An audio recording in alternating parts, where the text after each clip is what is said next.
पहिल्या टप्प्यातील निवडणुकीच्या प्रचारात संध्याकाळी 5 वाजता थांबतोय। नागपूरमध्ये भाजप नेते केंद्रीय मंत्री नितीन गडकरी विरुद्ध काँग्रेसचे विकास ठाकरे अशी लढत आहे, तर बसपचे योगेश लांजे वारीतून रिंगणात आहेत। रामटेकमध्ये महायुतीचे शिवसेनेचे उमेदवार राजू पारवे विरुद्ध काँग्रेसचे श्यामकुमार बर्वे अशी थेट लढत आहे। वंचित बहुजन आघाडीनं काँग्रेसचे बंडखोर किशोर गजबी यांना समर्थन जाहीर केले।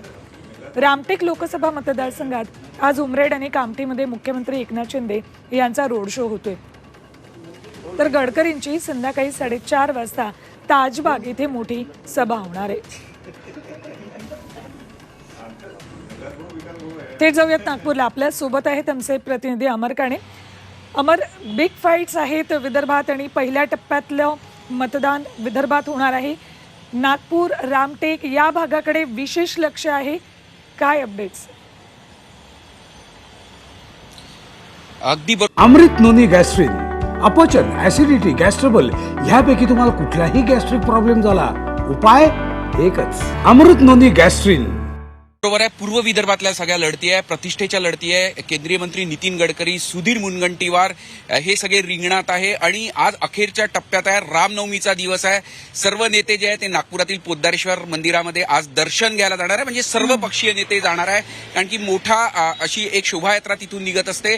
आणि शेवटली गडकरींची सभा ही ताजबागमध्ये आहे, तर आज विकास ठाकरे यांची जी सभा जी होते आहे ती कळमना परिसरामध्ये होत आहे। तर दुसरीकडे आज मुख्यमंत्र्यांचा रोड शो होतोय नागपूर जिल्ह्यातील रामटेक लोकसभा मतदारसंघामध्ये त्यांचा रोड शो होतोय। त्यांचा रोड शो जो आहे तो 2 भागात होतोय, एक तर उमरेडमध्ये आणि दुसरा जो आहे तो हिंगण्यामध्ये होतोय।